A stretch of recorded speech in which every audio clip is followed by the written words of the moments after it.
we have a fantastic special guest with us, Charan, who's here with us. Ram, welcome to the show. Thank you. I'm honored to be here. What brings you to Malaysia?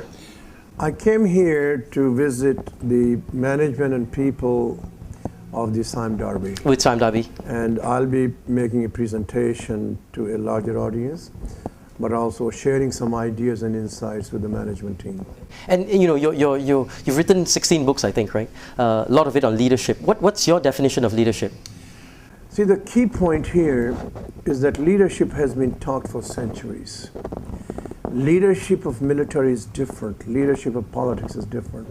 Leadership of business is different. Okay, how so? The reason is that in business, leadership is to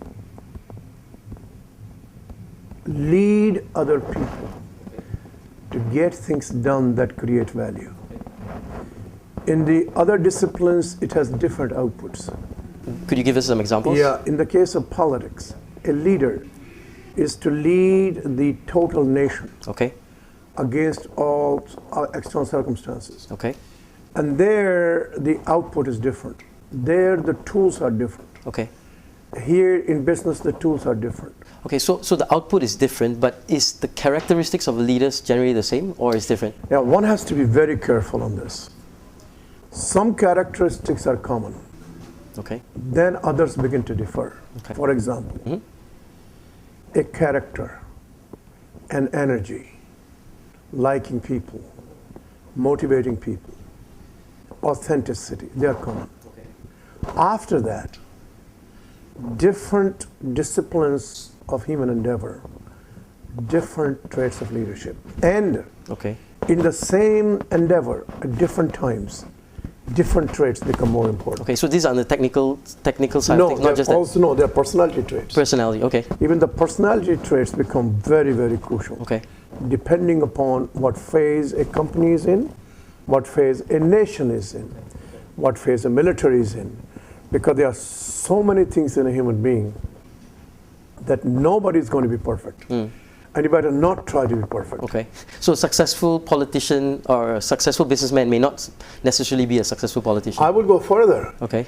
A successful businessman today in a kind of business A may not be successful today in a kind of business B.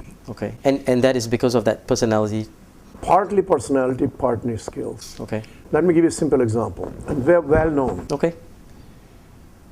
Many people in the American scene who spend a lot of their lives in cost cutting, they have great difficulty growing the business organically. Right. Skills, personality, risk-taking, observing a consumer, they are different. Can they learn this? I mean, can they grow into... I think people have to come to terms with a fundamental issue. And that is, every one of us has certain things we like, certain things we don't like. Okay. Go where you like. So here, find out what's your calling early, and practice the hell out early. Okay. Repetitively. Okay. You become successful. Okay. And by the time you're 22, 23, 24, you demonstrate those likings. It doesn't matter whether you were born or not. You don't ask a champion golf player to play tennis. You will ruin both. Let's talk about your calling. I mean, you talked about this whole thing about calling, right? Yeah. You seem to have a calling to help fix business problems, or be a teacher. I think you've mentioned that before. Teacher, yes. How did you find your calling? Well, mine was very simple. That I had learned the business at the shoe shop. Okay. And then I went to engineering college. And my class fellows will come and ask me questions and learn from me. And then I went to Australia. And then somebody said, you go and teach part-time at the university, which I did. Right. And then I came to Harvard Business School, and one of my instructors asked me to teach a class for him. So it just came out. So I was actually going to be an executive VP of a company after I graduated. But the school asked me to come and do the doctoral program, and I was obliged to spend 5 years teaching. Okay. So that's why I stayed there. But mine was basically, is not even the teaching. Mine is to how help others to solve problems. And in that teaching, in a way, that people can take something home. My teaching is not developing some fancy ideas. My teaching is how do I take very complex issues, very complex tools, and how do you make them practical. Okay, and how do you do that? How do you make them That's practical? the part is you always work backwards. Okay. And the backward you start with, in my case, what the customer need is. Okay. In my case, what are the difficulties? In my case, which problems are the most difficult? If they don't get solved, you don't get the solution. Okay. And you work backwards. Many of us have solutions looking for problems. I go the other way. And I'll tell you straight out, I don't know a solution. We'll find somebody who will help us get a solution. So when you start an assignment, you really come with no preconceived notions? Oh, absolutely. Even in some companies, I will go without reading the balance sheet. Okay. There's a reason for it. Not that I can't. When I talk to the CEO, I am extracting information out of him or her. But in the process of extracting information, I'm learning what is his frame of reference. What is he saying, what he's not saying.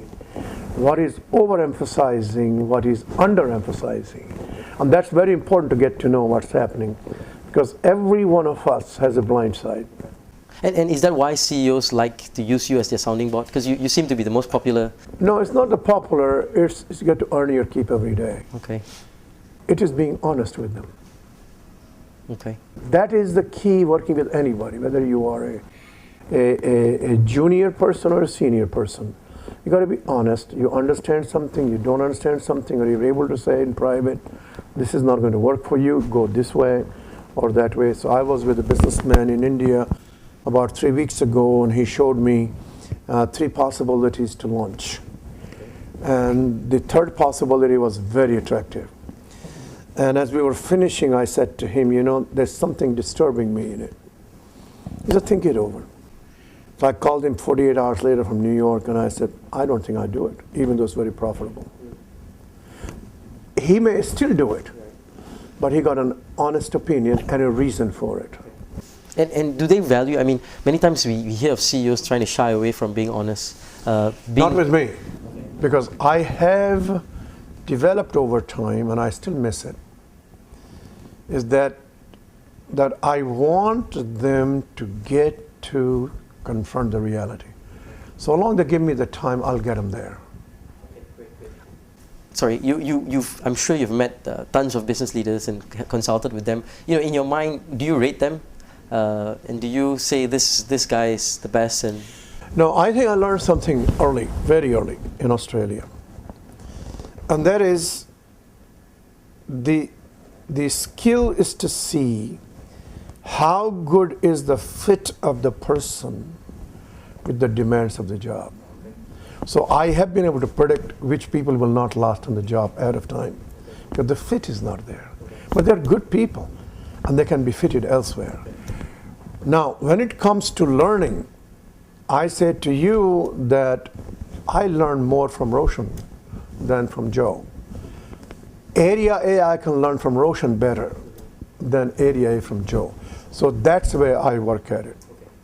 And do you have a favorite CEO that you look up to, or you think is There are a number of them. There are a number of them. And many of them are not CEOs anymore. Okay, maybe you can share. For example, and why in Australia, this gentleman has passed away. He was #2 guy in the company, and I look forward to him. And he spent 4 hours with me every 2 weeks. And the key was that I could debate with him when I'm 20 years of age, and he's #2 man in this large company, and be able to extract the clarity. So that was a kind of a mentor. But I could talk anything of business, and yet I was an engineering assistant. And he was very surprised that I could talk business with him and be able to do that. To give you one example, he called me up one day, big man, big shot, it's White Australia policy, and I'm scared to death. And he says, you've been in the company 6 months, what do you think is going on here? And I said, I believe that you're borrowing money to pay dividends. And he said, no. I'm scared to death. I said, I'm through. He said, no, wait a minute. So he picks up the phone, called the CFO of the company, and the CFO tells him that's truth. I said, well, how did you know? I said, just common sense. And so those were the learning things for me. So I have this in my life every year, at least half a dozen of these, if not dozen, that I like to seek and learn, and they give me time. So nobody has denied time for me. Fantastic. One of the books that really is interesting, is this whole leadership pipeline. And many companies have challenges really in building succession and leadership pipeline in their organization. Why is that, and how do we go about building such a pipeline? I think there's some very fundamental things. A leader is not a great leader who does not develop other leaders. And I've known this from the childhood, because your highest leverage is other leaders. Okay. And the job of a leader is to decide the it and get it done, but don't do. Okay. So to do that, we have to have leaders investing 25% of their time in spotting other leaders, developing other leaders, and deploying other leaders. So now in my research, I'm just finishing up with Bill Connerty as the lead author, that we are now making developing leaders as a part of evaluation of leaders. Okay. It may be subjective, and it is, but we can force rank who is doing, who is not. We're not doing the whole company. We're doing the top 2 layers in every company that is coming into it. So this may be identifying who are leaders. Now be careful on one thing. There are leaders who have leadership characteristics but have not developed like the athletes to become champions because they don't have enough skills. Ram, we were talking about leadership pipeline. Let's move on to the next piece. In terms of actually building a leadership pipeline, what are some of the requirements that you need? Yes. Number one, anytime any company doing any budget, it is at the same time you ask about the people. Okay. Ask the same questions. Who are the leadership people? Where are they? Where they're going to be in the next 12 months? Why not? And one more thing. Ask each manager, each leader, which people they're going to coach in the next 12 months to achieve what for each person. Okay. And evaluate quarterly. Just the way you evaluate numbers, evaluate people. You will see sudden rise of leadership competence in the company. Basically, you're saying to put hard KPIs or metrics in place to evaluate these people on the fact that they're mentoring and doing all these other things. I just want to be sure about the KPIs, that I want each manager to write that I will develop Roshan in the next 12 months from here to there, and Joe from here to there, and then we will talk every quarter. Okay. The purpose of writing is precision of what you're going to develop the person on. Okay. And that's what's missing in companies. Okay. Okay. In Leaders at All Levels, it's another book you wrote, right? Yeah. You talk a little bit about the need for leaders at all levels. Why is there a need? There is a simple principle of human endeavor. No group ever succeeded without leaders. Okay. But do you need leaders at all levels of the organization? Because if there is a group of human beings, they need to have a leader. So at the lowest level, if you have number of people working, you have to have a leader. Now, a different characteristic, different intensity, and therefore you have to have leaders at all levels, including at the board level. Okay. And how do you do that? I mean, it's interesting that some companies have tons of it, like the GEs and the Shells and the P&Gs, but then the other companies, they invest just as much money, but they don't seem to be able to get the returns from it. Excellent point. The GEs, the Shells, the J&Js, they have built the internal culture for it. It has less to do with money. Okay. Now, if you're investing money for technical training, that's separate, not for leadership. Now, the companies that are investing money and not succeeding, they're not doing the basics of it. What they're doing, they're copying 2-day, 3-day classroom programs. They're getting the same instructors, using the same PowerPoints, investing a ton of money in bricks and mortars and travel. It may be good to create a culture, to create networks, but they're not learning very much. You got to go to the basics. 70% of the learning, this is the conventional wisdom, is done on the job. Yes. 20% is done through this classroom, and 10% is personal. Yep. My view is that if a person wants to grow, has to have the full responsibility. And this 70% is the one that I'm talking about, that you're working with a mentor, with a boss, very specifics. Yep. And the best analogy is the athletes. Okay. No athlete is going to become champion unless they have a discipline of practicing. I'm going to give you an example. I have been a student of Jack Welch since 1973. Known everything that one can know from outside. Yep. I've worked with him. Yep. Now, he is the true student of athletic practice in business. Regular, consistent, repetitive. Let me give you examples. For a business unit leader and a CEO, reviewing operational performance, strategy performance, people performance is a very central task. This man did 6 times, 15 businesses, 90 times for 20 years. Yes. You become perfect. And in each of these, he invented new things, new ways to go. He had the athletic practice. If you do this, you will create a lot of, and those things do not cost money. Okay, fantastic. You know, another piece of leadership is this whole aspect that you brought up. You probably defined this, the whole concept of business acumen. Yes. And I love that book. In fact, I'll give it away as gifts to a lot of my friends, what the CEO wants you to know. Tell us a bit about this whole business acumen and the lack of it or thereof in organizations. Yeah, the key here is that, and I have developed a methodology for companies to find these people in less than 3 days, is that every street vendor has a business acumen. It's narrow, it's short term. Because at the end of the day, he has to earn cash. And they figure out the decisions, what to buy, how much to buy, how to price, how to cost, how to change pricing when the weather is bad. And they can feel where the cash is. Large companies, you have silos, you have floors. If your car is not selling, you're going to have an off-site meeting for 25,000 days and still not make a decision. And then you cut the price. And so the people have not been trained. And you can train a lot of people in business acumen, but you still have to have a liking. Most Nobel Prize winners in physics will have no clue what a business acumen is. So you search for those people early. And see if they have it. Where did you learn that? I mean, I know your background. Yeah. Tell us a bit about that story.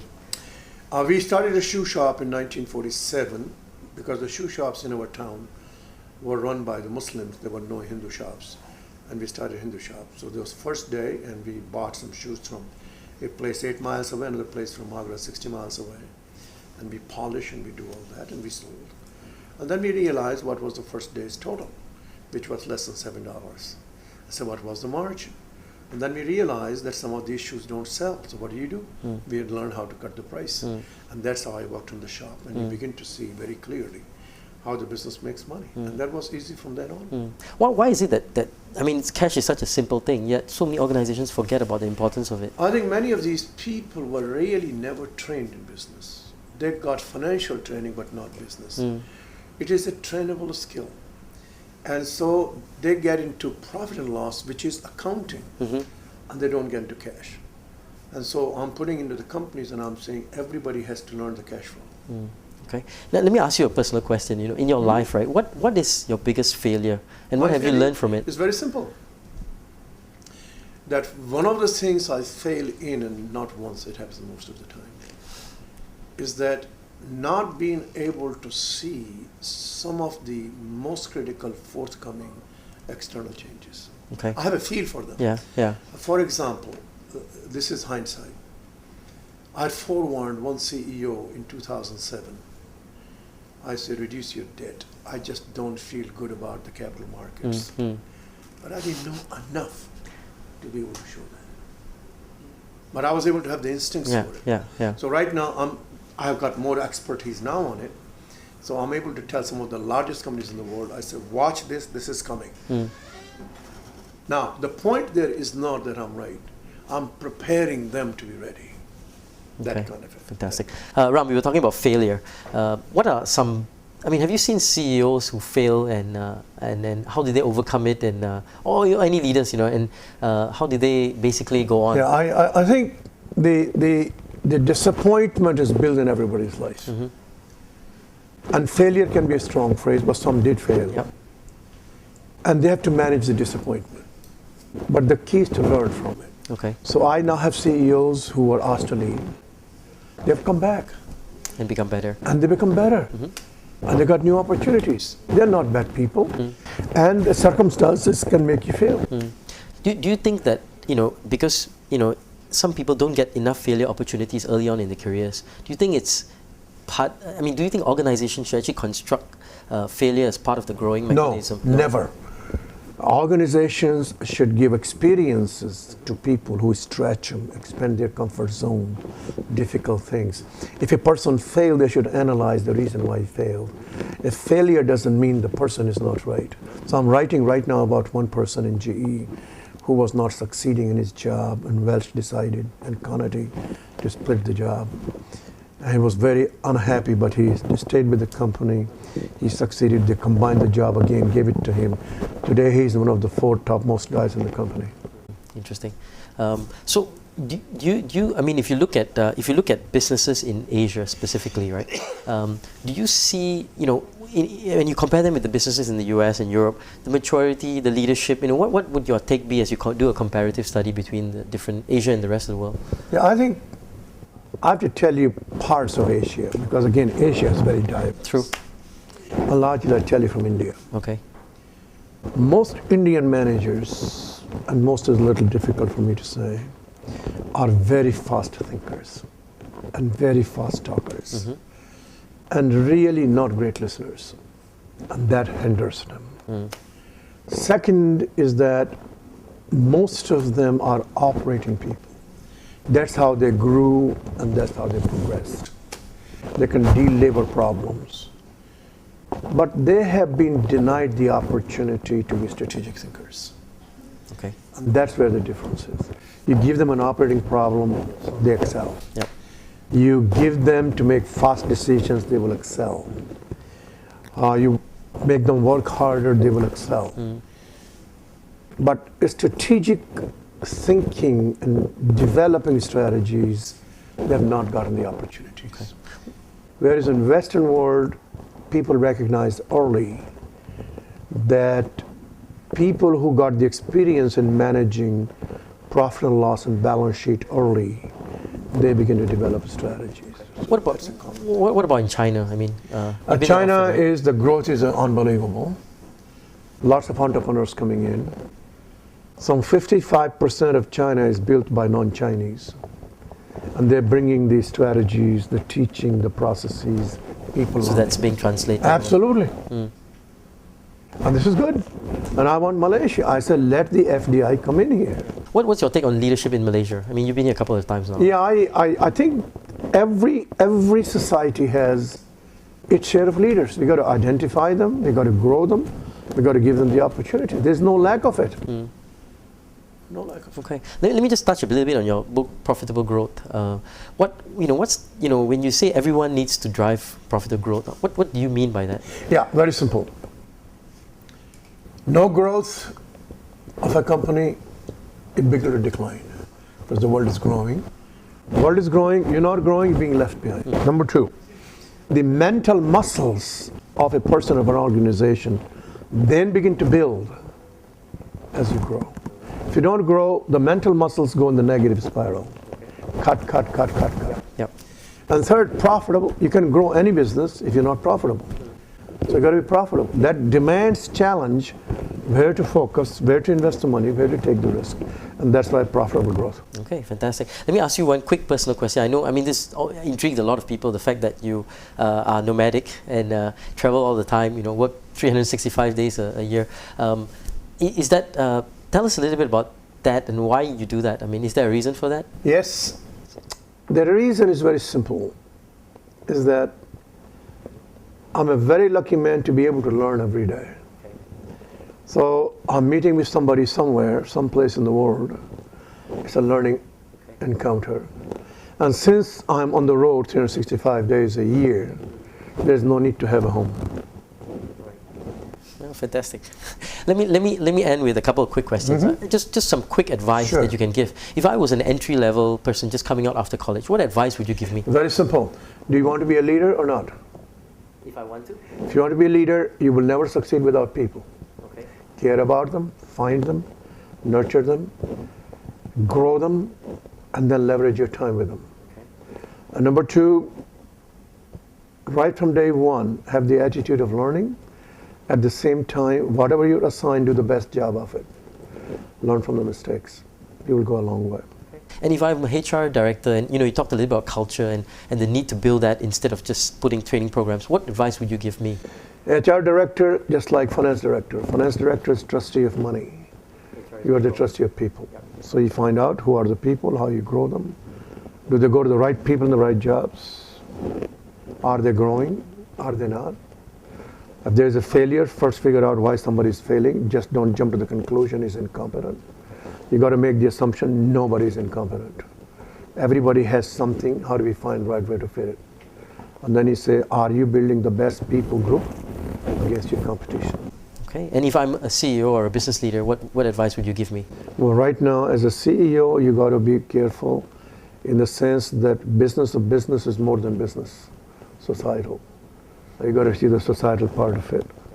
And you cannot have the sprint type of money making. You're going to have a marathon type money making.